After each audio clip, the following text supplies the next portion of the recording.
incredibly long three. Knock it down!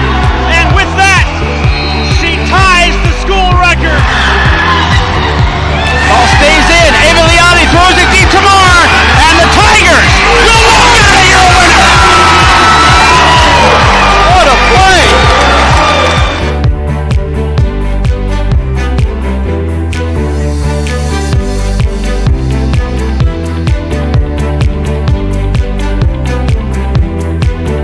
I think for me, it's opportunity is what it's meant to me. You know, the one word that I would use to describe my Sewanee basketball experience is transformative. I think the number one word would be my friends. My best friends in the world are guys that I played Sewanee basketball with. I would say growth, because throughout my time at Sewanee, I think the program and myself as a player just continue to grow and get better, whether it be as teammates or just within our game. Yeah, one word that I think about when I think of Sewanee basketball is just bond. The bond that we form with teammates, really a special thing. All the things you go through playing basketball in terms of the preseason conditioning, the camaraderie, the highs and lows, the travel, all of those things really do allow you to form a bond with teammates. Let's see. I think it's competition.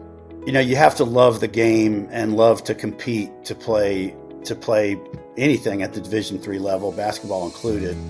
My Sewanee basketball experience, I have to say, I can sum it up in the word fun. For me, it wasn't really about the wins and losses, but more about, I just loved making those friendships with my teammates and traveling to the games everywhere and seeing your classmates in the stands cheering for you. And it just really gave me an opportunity to play the sport that I loved in a competitive environment. Well, I'm sure it's going to be used by somebody else, but family. I think about that experience, and it's part of my development. And I made so many close friendships and relationships, not only with basketball, but just with people in the Sewanee community, other coaches in the athletic department. And I still keep in touch with so many people, 25 years later. I would say opportunity. Today, as much as it was back in the 1970s, where you have the opportunity to play basketball. And it's the game you love.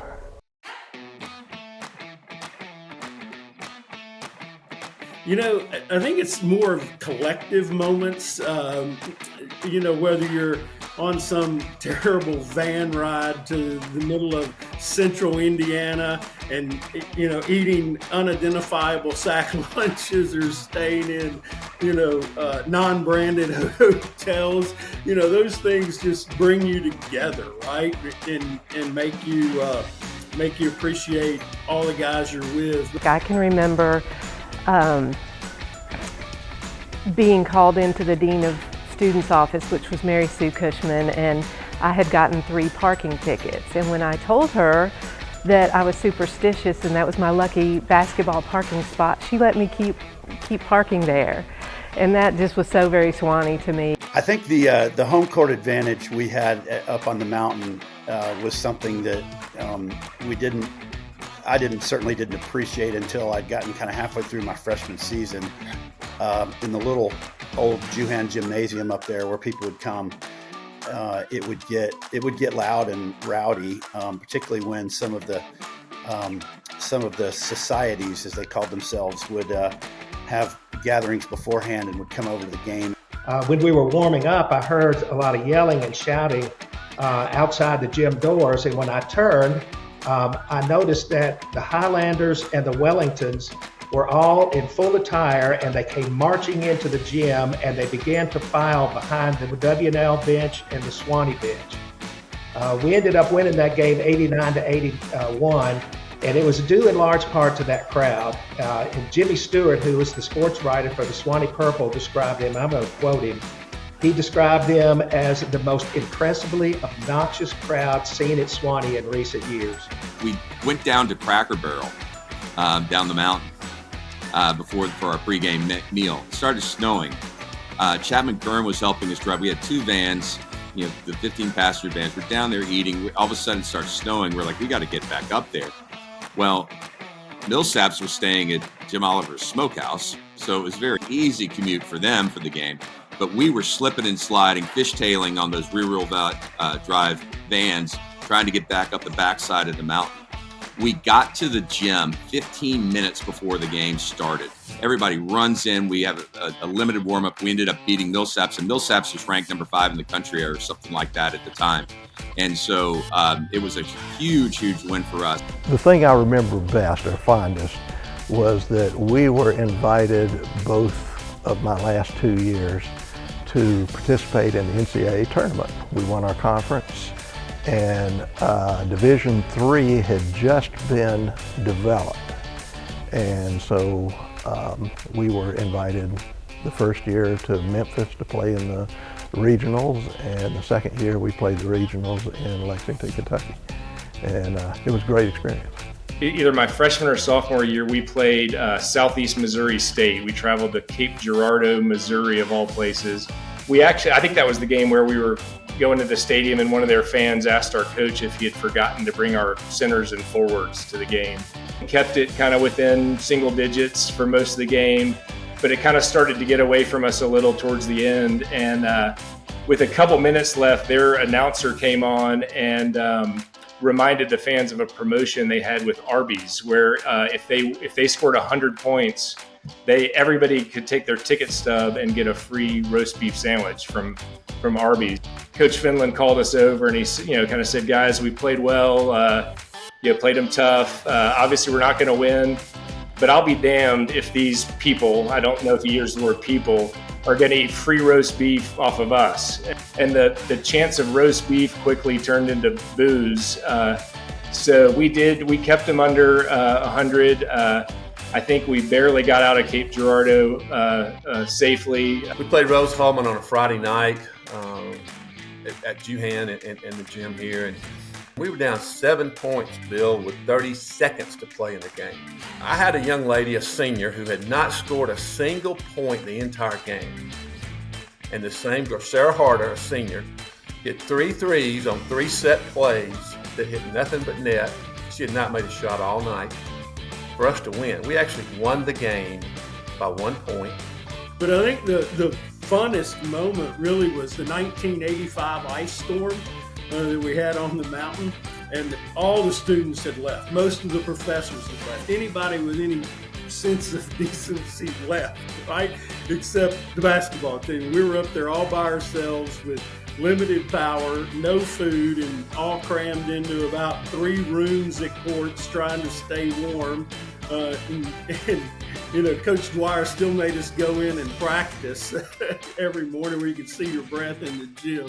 I think when the rest of the students finally showed up, I think there's like 1 6-pack of beer left at Sewanee Market.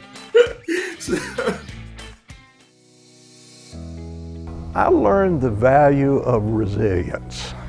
I was not a starter. I did play a fair amount my first year until I broke my ankle. And then second year, I didn't play as much. But you learn to never quit. You find other ways to contribute. One kind of tangible thing I think about is some of the like the travel that we were able to do. Obviously, some not so glamorous places like Cape Girardeau, Missouri, and Jackson, Mississippi. But my sophomore year, we got to take a trip to Mexico. We played games in Mexico City and Acapulco. And it was just a great bonding experience, lots of fun, really got, again, to form great relationships with coaches and teammates. When you go to play college sports, they say, yeah, you have your teammates, but it's just the way the connection builds and how quickly it builds and how long it lasts is just so, it's just so wonderful. And I love relationship building. That's kind of what I've always valued in my life. And so having had that through Sewanee basketball and just kind of being able to support people and be there for people in different aspects of their life has been something that I really cherish, especially when it comes to Sewanee basketball and that experience. For me, the biggest benefit was the perspective it gave me on life. There's so many great things about Sewanee, academically, obviously, but then socially, all across the domain. It's just such a unique and special place. And I'd grown up in high school where sports was everything to me. And, I got to Sewanee and I realized that, basketball was fantastic, but it wasn't everything. It was an important part of a community that had so many other important parts. And I think it helped me realize that, I could be defined as something more than just a basketball player. I think by playing Sewanee basketball, it gave me the ability to balance and structure my time, and I feel like that helps me today. But like at Sewanee, you can have a lot of fun, you can do a lot of learning, and you can play a sport.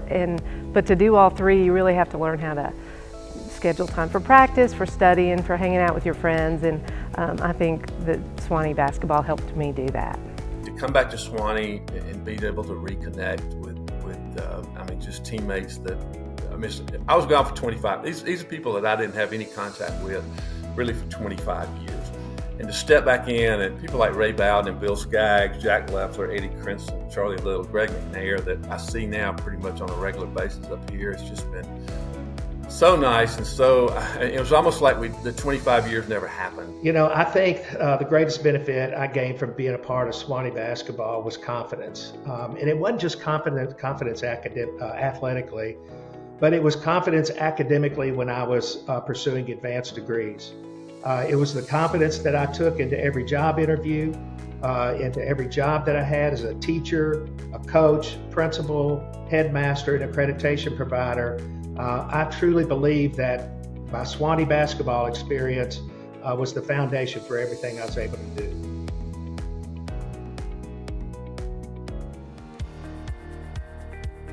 One of the highlights really was for us was this alumni basketball weekend.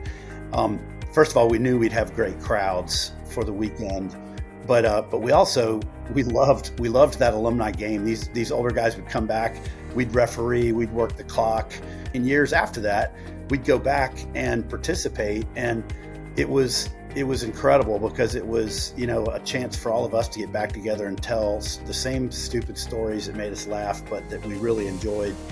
I really like my senior year of Sewanee basketball was probably the most cohesive year between the men's and women's team, in the sense that we had such a great bond as like a program that I really loved, and I wished I had more of like my entire time.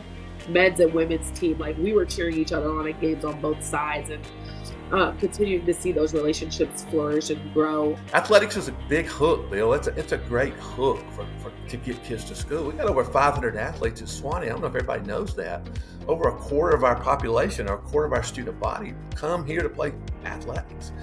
We've got to be able to keep up. It's a matter of keeping up and being competitive to attract more and more kids here. We've got to be able to offer kids the great student athlete experience. We talk about all the time how sports is co-curricular. It's not extracurricular. It's not extra. It's not something that you don't have to have. It's something that's part of that education. So I think it's really important that we continue to support the athletes, because they're the ones who really kind of are that's where their passion is. And by feeding that passion, they're going to learn those life lessons. They're going to go out in the world. They're going to do great things. I think you should support Sewanee basketball because I feel like it's a vote of confidence in Sewanee's commitment to excellence in not only academics, but in athletics. Also, as the alumni director, I feel like it's a sense of pride for our alums. It gives opportunities for these young men and these young women to continue to play basketball. They play the sport that they love.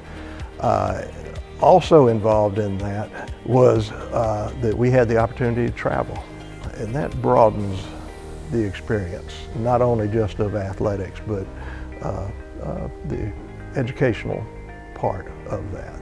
One day early in my tenure as principal, one of our board members came up to me and he said, "Hey Eddie, do you miss coaching?" And I said, "You know what? I still coach every day. We just keep scoring different." For me, there would have been no principalship without coaching. There would have been no coaching without being a player, and there would be no player without Sewanee basketball. I know not everyone is going to find their path in life through athletics, But for those students who have chosen Sewanee basketball to learn about sacrifice, leadership, teamwork, managing success, and handling failure, we have an obligation to those young men and women to make that experience as transformational as we possibly can. You know, the last line of the university prayer says, "We humbly pray for a never failing succession of benefactors." And I think that really says it all. Each of us were Sewanee basketball players because of someone else's generosity, someone else's hard work, someone else's desire to lead the way. And so I think for me, it's, I benefited from somebody's generosity that I didn't know. And, I think each of us have this responsibility to say, we got so much out of it. Everybody at the celebration, it's important to them or they wouldn't be here. So we all benefited from someone else. And I think it's our responsibility to say, what can we do? How can we give back? And for each of us to go, let's make this experience better for the next group.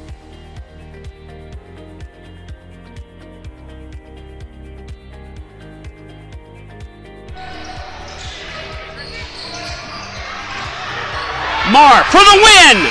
Got it! Got it!